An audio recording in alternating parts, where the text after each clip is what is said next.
Ne predstavljam si, da bi jaz kot očesni kirurg, ki odpravljam dioptrijo, imel očala ali kontaktne leče. Skozi mikroskopsko malo luknjico odpravimo dioptrijo, tako da tudi 90 let staremu lahko pomagamo, brez problema, če je oko zdravo, in tudi njemu lahko polepšamo življenje. Ne moremo pa seveda 90 letih narediti 20 let starih oči, tega pa še ne znamo. Pozdravljeni v novi epizodi podcasta. Danes je z mano dr. Boštjan Drev. Pozdravljeni. Pozdravljena. Torej, za tiste, ki vas ne poznajo, kdo je Boštjan Drev v nekaj besedah, profesionalno in osebno? Ja, bom rekel, profesionalno sem očesni kirurg, ki se pretežno ukvarjam z operacijami dioptrije, z odstranjevanjem dioptrije s pomočjo laserja, s pomočjo vgradnje očesnih leč, in imam pač licenco za vse operacije, ki so na voljo v svetu in za odpravo dioptrije. Strmim pač k temu, da sem iz leta v leto boljši, in na tej osnovi tudi gradim vizijo našega Vidim očesnega centra, in seveda vsi, ki z mano sodelujejo, morajo pač nekako ali pa z veseljem prevzemajo to filozofijo. Kot privatno. Časa ponovadi je malo premalo, ta privatna zadeva. Čas je pač zelo dragocen, ampak privatno včasih sem zelo veliko igral košarko, pa sem se nekako deklariral na ta način, da sem najboljši očesni kirurg med košarkaši, pa najboljši košarkaš med očesnimi kirurgi. Zdaj pač manj z leti, ko sklepi že malo trpijo, sem se malo posvetil vrgu v kolesarstvo, čeprav po konstituciji razgledamo kot nek hud kolesar, ampak sem zelo veliko kolesarjem, in to mi je nek šport, kjer zventiliram svoje stres, svojo energijo, in mi daje čas za razmišljanje in za razvijanje novih idej, in nekako na ta način potem se tudi lahko lažje zdržim operacijski po 8 ur vsak dan, več dni zapored. Kdaj ste se pa odločili, da boste ravno očesni kirurg? Pa kaj je bil povod za to? Kakšna izkušnja iz vašega življenja mogoče? Da bom zdravnik, sem se nekako v glavi odločil v 2. razredu osnovne šole. Imel sem neko peklino, pa sem pristal v bolnici, in sem pač takrat videl, kaj so vsi ti zdravniki pa medicinske sestre naredile, zato da sem jaz, zelo srečno takrat ušel nekim hudim operacijam. In potem sem se to filozofijo svojo gojil skozi in skozi. Ko sem šel na medicino in sem jo zaključeval, sem imel vizijo, da bom velik kirurg, v tem smislu, da bom srčni kirurg, da bom abdominalni kirurg, to se mi zdela prava kirurgija. Potem sem po naključju pristal na kroženju v času staža na očesnem oddelku Splošne bolnišnice Celje, in iz tedna v tedno sem pač spoznaval lepote očesnega zdravnika, lepote poklica, s katerim se srečuje očesni zdravnik, z tem pozitivnim feedbackom pacientov, ki tega dajo, ko spregledajo, in to, da lahko 90% vseh očesnih bolezni pozdravimo, ali pa 90% vseh dioptrij operiramo, to me je potem nekako vleklo v to smer, da sem nekako potem z veseljem začel se ukvarjati z okulistiko, in sem danes vsaj znova vesel, da sem okulist. Pa imate vi mogoče tudi operirane oči? Zaenkrat ne. Hvala Bogu, narava me je obdarila, zaenkrat vidim dobro tudi na blizu, kar je malo presenetljivo. Tako da, ampak nimam dobenega zadržka, da če bi imel operacijo, če bi imel dioptrijo, da bi se isto sekundo, ko bi potreboval, operacijo postavo operiral. In ne predstavljam si, da bi jaz kot očesni kirurg, ki odpravljam dioptrijo, imel očala ali kontaktne leče in bi pacientu prodajal, operacijo in jo izvajal, brez da bi jaz bil sam operiran. Da ste morda operirali koga od svojih bližnjih tudi? Zelo veliko.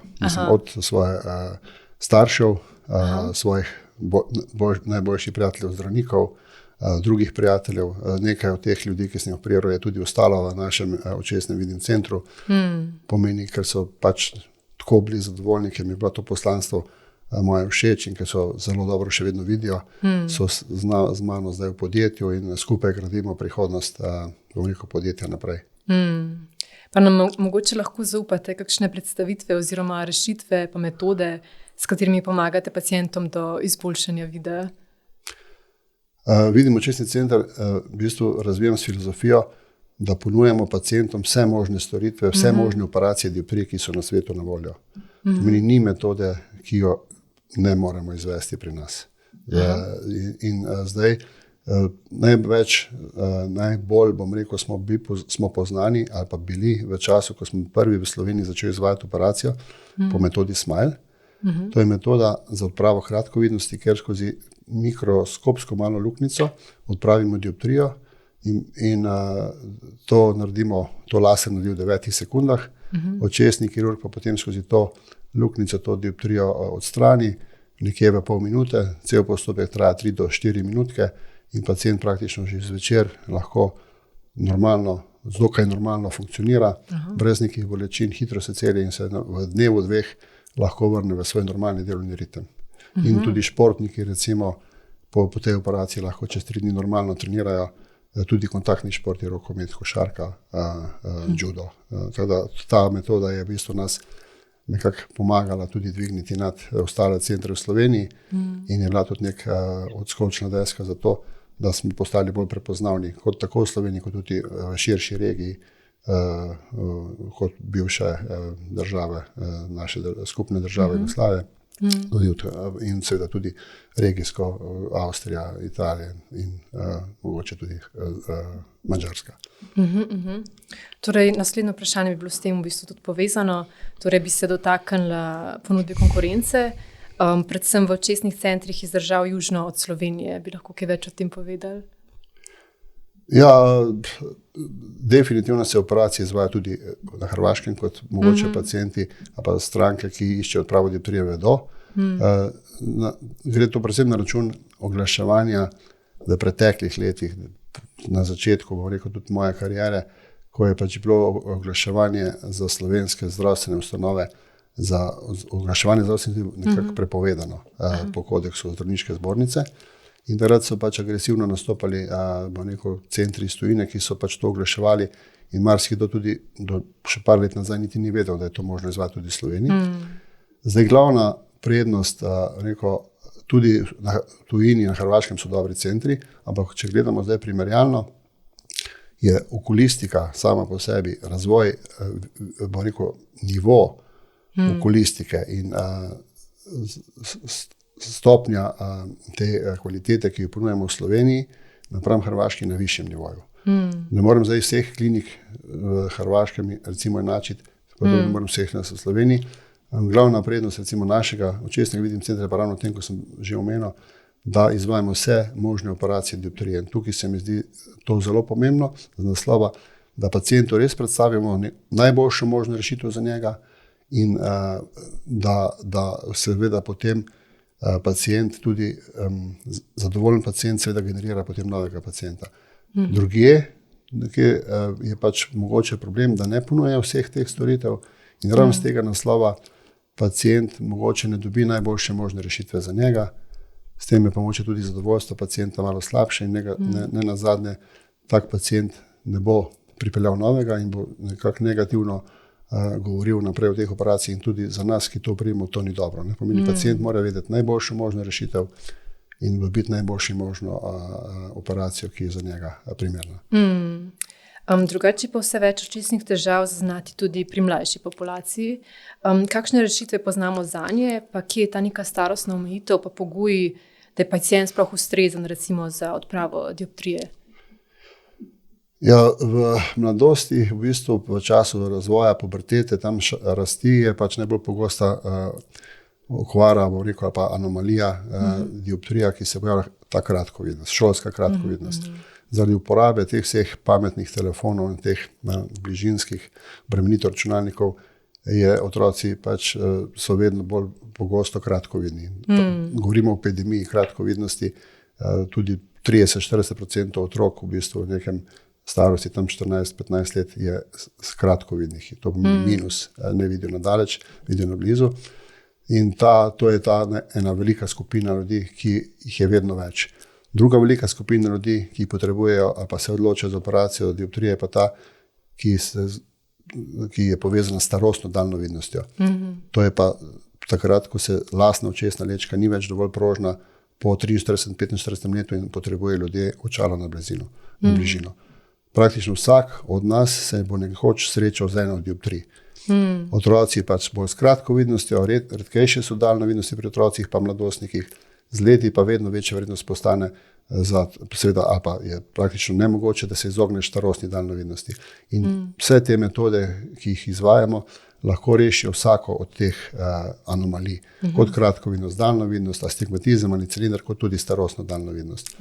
In ni omejitve starostne, pri mlajših seveda je to pogoj, da je otrok polnoleten, pač mladostnik polnoleten, navzgor pa ni omejitve, če je oko zdravo in če so parametri, ki jih izmerimo na pregledu, dovoljujejo operacijo. Tako da tudi 90 let staremu lahko pomagamo brez problema, če je oko zdravo in tudi njemu lahko polepšamo življenje.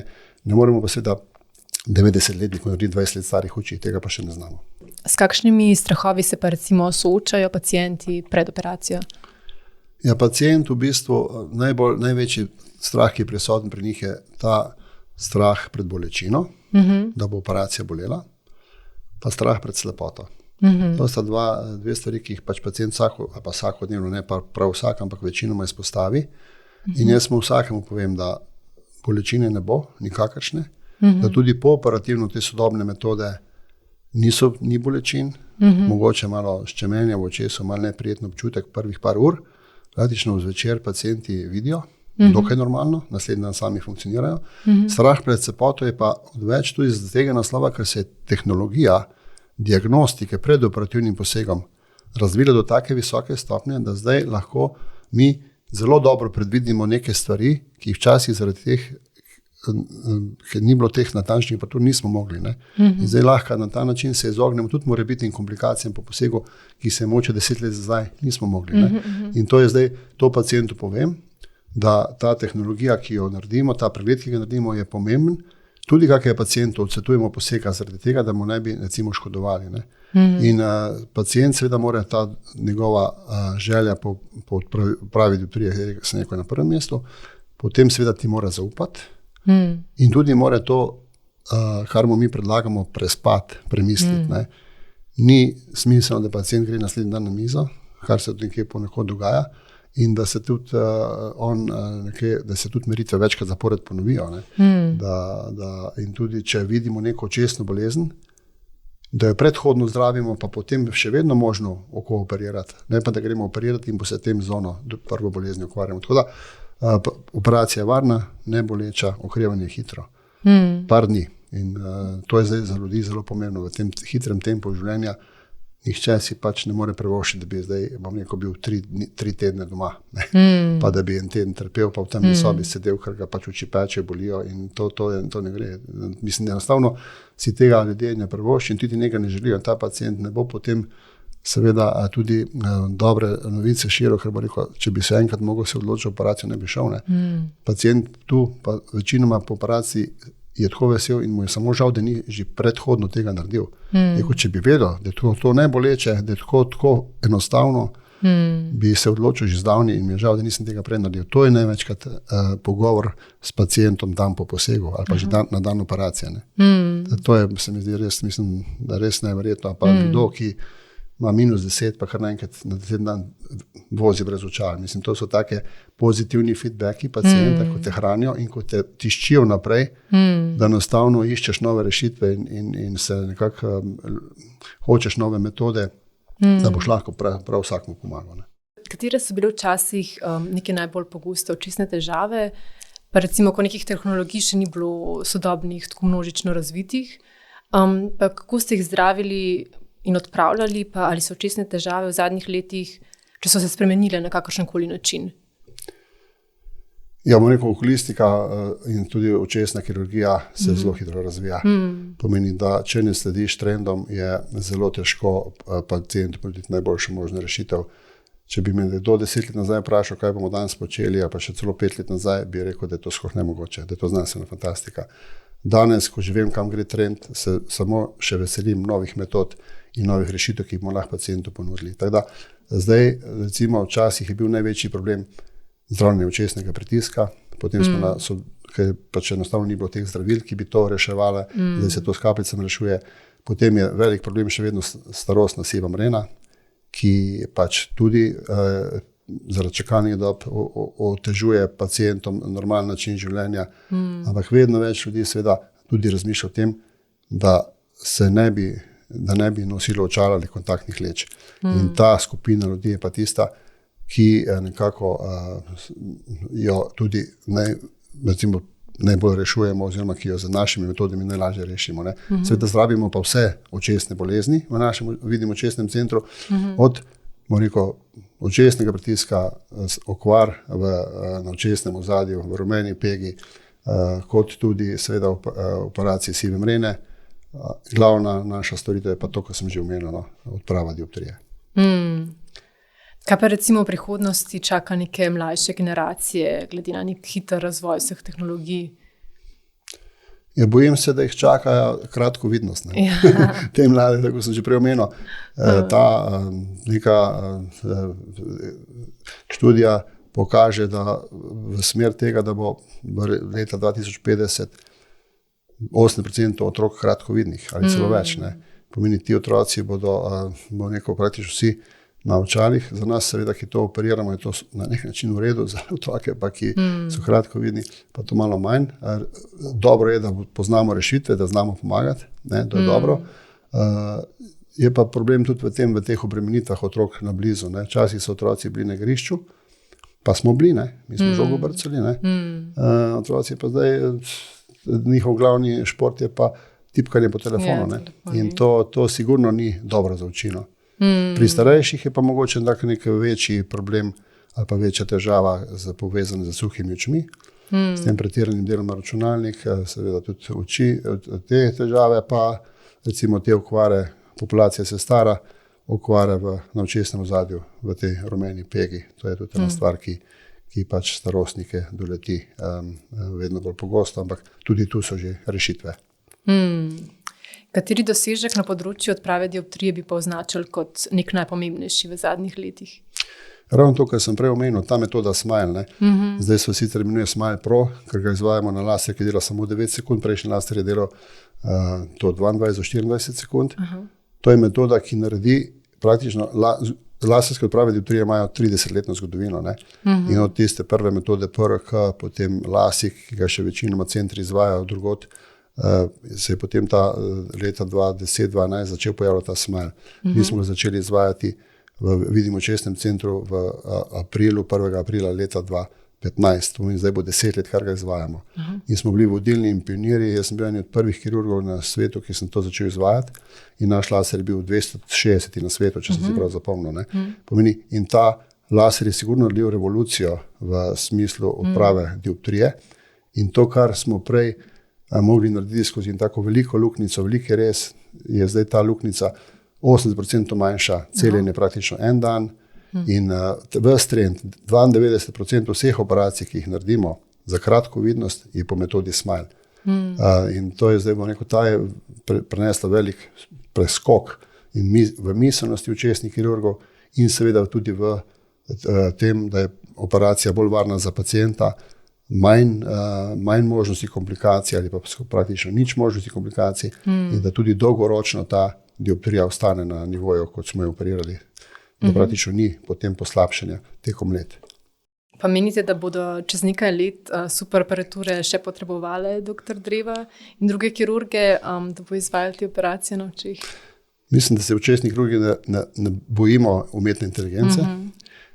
Mogoče nam bo celo pomagala pri nekih kalkulacijah, pri nekih algoritmih za načrtovanje operacij, ki v bistvu mogoče bomo potrebovali manj časa, da časih rabimo tudi par ur, da načrtujemo operacijo. Sama operacija je hitra, ne? To je tako, sem rekel prej, laser dela nekaj sekund, ves postopek na mizi, ki pacient leži, traja moče 5 minut, 10, redko dlje, ne? Na oko seveda, ne? Zdaj ponavadi operiramo obe očesi naenkrat.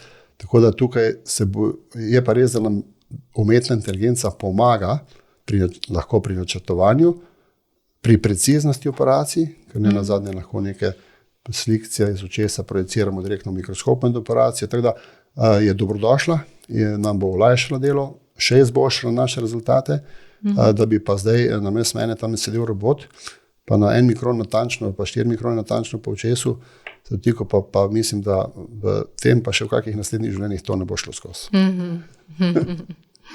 Pa mogoče, kaj pa kakšen nasvet, kako lahko sami poskrbimo za vid, ko pomagamo recimo ohranjati zdravega in jasnega čim dlje?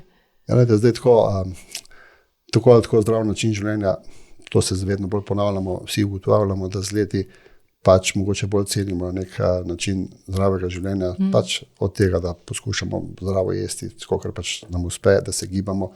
In tudi za oko je sve to dobro. Vse, kar je dobro za telo, je dobro tudi za oko. Oko je nazadnje pokazatelj, neko pogled, mi skozi oko vidimo notranjost osebe. Oziroma ne toliko osebe, žile vidimo. In če so žile zdrave, bo tudi v očesu, bo zdrave tudi v telesu. Tako da vse, kar lahko storimo za zdravje, bo dobro tudi za oko. Seveda, čim manj obremenjevati oči na blizu, če se da omejiti uporabo računalnika, se gibati v naravi, tudi otroci seveda več v naravo, več v gost, naravo gledati, ko pa skozi te ekrane. Tudi pri računalniku, kadar delamo računalnik, mogoče odpočiti oči vsake pol urco, pogledati malo daljavo, večkrat pomežiknati, ker nam računalnik premalo mežikamo, bolimo v ta ekran in potem seveda se učka tudi površina suši. To seveda tudi poslabša vidno ostrino in ne nazadnje potem povzroča razne težave v obliki vnetij. Tako da to zdrav način življenja, seveda kajenje, absolutno ni dobro za oči, tako ni dobro za nič drugega. Tudi krvni pritisk, tudi sladkorna okvari oči. Tako da zdravo način življenja bo seveda omogočilo, da bomo lahko imeli tudi zdrave oči, dober pogled.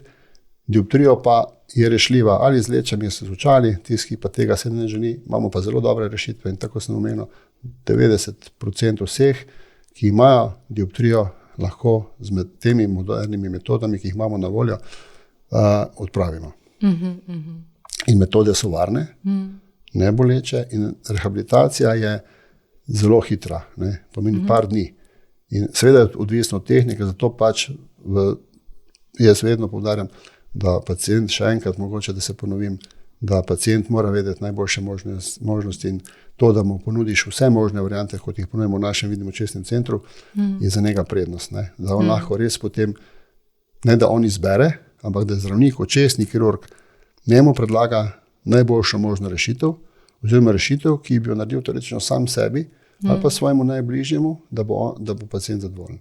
In ta zadovoljen pacient se da potem generira novega in pač iz ust do ust ta reklama je še vedno najboljša. Zdaj, v enem od prejšnjih odgovorov ste omenili to najsodobnejšo metodo odprave dioptrije v 9 sekundah na oko. Kako so pa obsežne te predhodne preiskave? Ja, preiskave trajajo, mislim, zdaj ta osnovni pregled štartni, da pacient sploh ugotovi, ali pa da mi ugotovimo, če je pacient primeren. Pacient se mora seveda najprej odločiti, da ne želi očala ali pa kontaktni leč. To je prvi korak. Pacient mora s tem vprašanjem ali pa željo priti do nas. Potem sledi pač neko vprašalnik, ta pogovor z njim, kaj on pričakuje, kaj želi, potem so meritve na aparaturah. Ta pregled traja tudi lahko več kot 2 uri. Dostikrat se zgodi, da se meritve tudi ponovijo še enkrat na naslednji dan ali pa čez par dni, če neke meritve ne se najema. Tako da ta priprava, pregledi, recimo od ure pa pol do 2 pa pol, načrtovanje operacij tudi seveda ni, ker je tudi lahko včasih se z katerim pacientom kalkulacija izračuni tudi kako urco 2 obadamo. Sama operacija pa hitra, tako sem rekel, pomeni ta priprava pacienta, razlaga pacientu, osvojiti oziroma se z njim pogovoriti, kaj pacient pričakuje. Mu povedati, kaj približno lahko dobi, da mu ne daš neka nerealna pričakovanja, da mu obljubiš pač tisto, kar res misliš, da bo lahko dobil. Boljše, da mu obljubiš manj, pa seveda na koncu več dobi, kot da rečeš, vse bo super, na koncu pa mogoče kakšna stvar ni tako idealna, kot si on predstavlja. Oni imajo pač malo nerealne pričakovanja, da bo videl tudi najmanjšo pikico na ne vem kje, ki je pač ne moremo zagotoviti, ali pa njegovo okolje dopušča tega, da bi to pacient lahko videl. Tako da sama priprava je glavni del posega, seveda mora biti operacija vrhunsko narejena, precizno, tudi pooperativno pacient potrebuje sledenje, ki traja nekje 1 leto predvidoma in mi ga sledimo pač po teh korakih, pa prvi dan, pa 14 dni in ga spremljamo tudi kasneje, do tiste faze, da je pacient zadovoljen in potem pač nekje po enem letu pa to sedenje zaključimo. Ne. Tu je tudi razlika mogoče v ceni med različnimi centri, nekateri pač samo ovrednotijo operacijo, ni pa tu potem teh sledenj v teh cenah in zato seveda tudi pacient potem primerja poseg, ne primerja pa tega sledenja.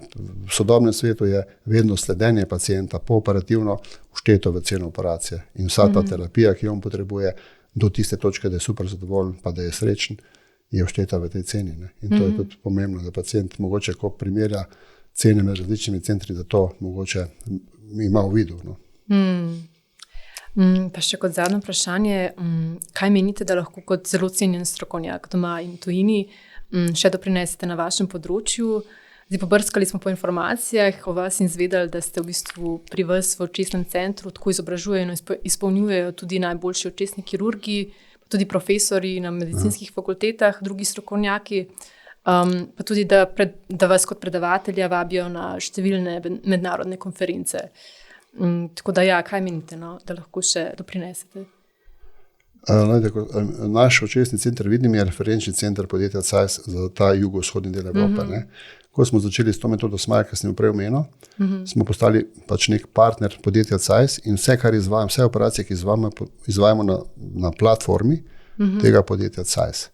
In jaz sem na nek način tudi inštruktor za te načine operacij, ker imam licenco za vse možne operacije, ko sem omenil na svetu.